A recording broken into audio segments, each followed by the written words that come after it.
This walk takes you through the woodland of northwest Kent, where you will come across many features left over from the years when it was a thriving country estate.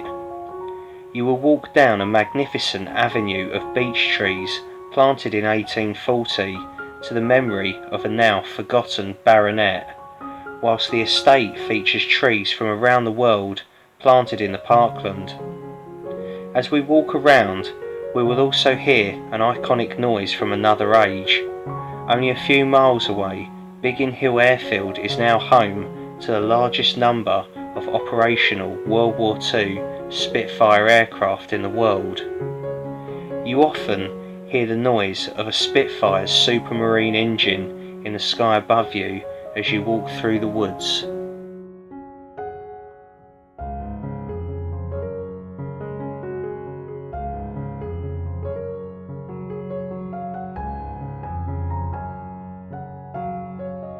The Rose and Crown is a large pub in the village of Green Street Green.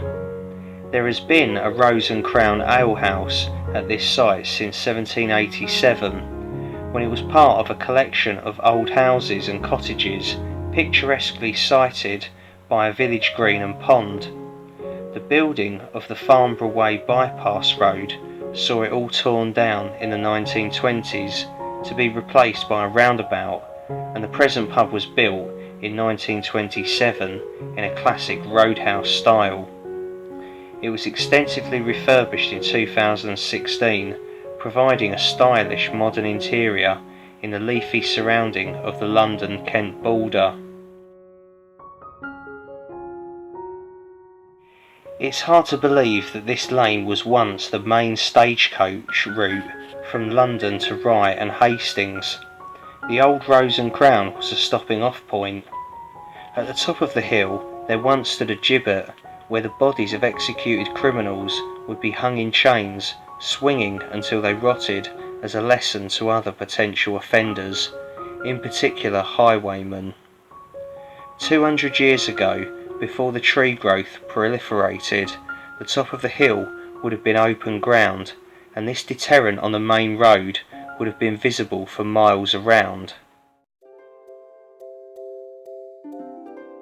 The High Elms Country Park comprises 250 acres of woodland and open land on the borders of London, forming the gateway to the Kentish countryside. It was part of the private estate of Lord Avebury, a scientist and social reformer. As a politician, he introduced the Bank Holiday Act in Parliament. He was a friend of Charles Darwin, who lived nearby, the two collaborating in scientific research. The land has been public open space since 1968.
There are all sorts of reminders of the old High Elms estate on the walk.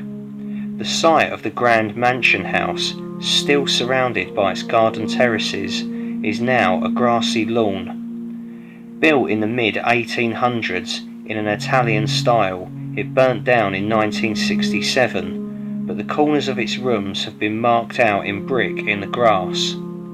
Its surrounding gardens and terraces remain as a silent, eerie reminder.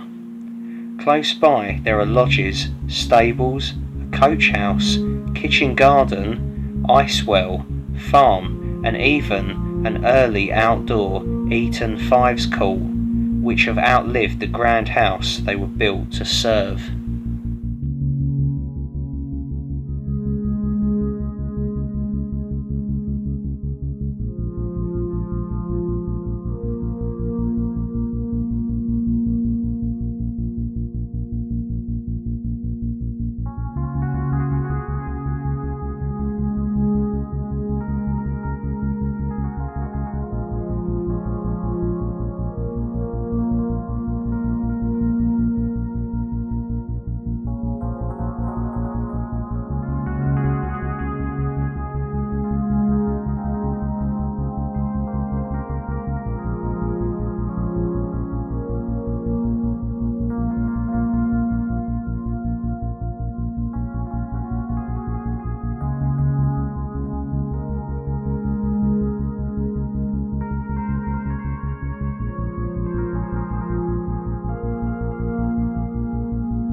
Out on the golf course here, one of the baronets built a quarter-mile long horse race course.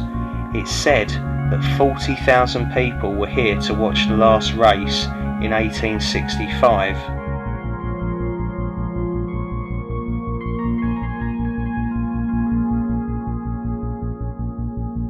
As we walk down the beach avenue, notice the new planting of trees to replace lost trees during the Great Storm of October 1987.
Looking out across the valley, you can see the very point that the suburban sprawl of London ends and the countryside of Kent begins. Thanks to post-war Greenbelt legislation, the encroachment of London was stopped in its tracks, where it has remained ever since.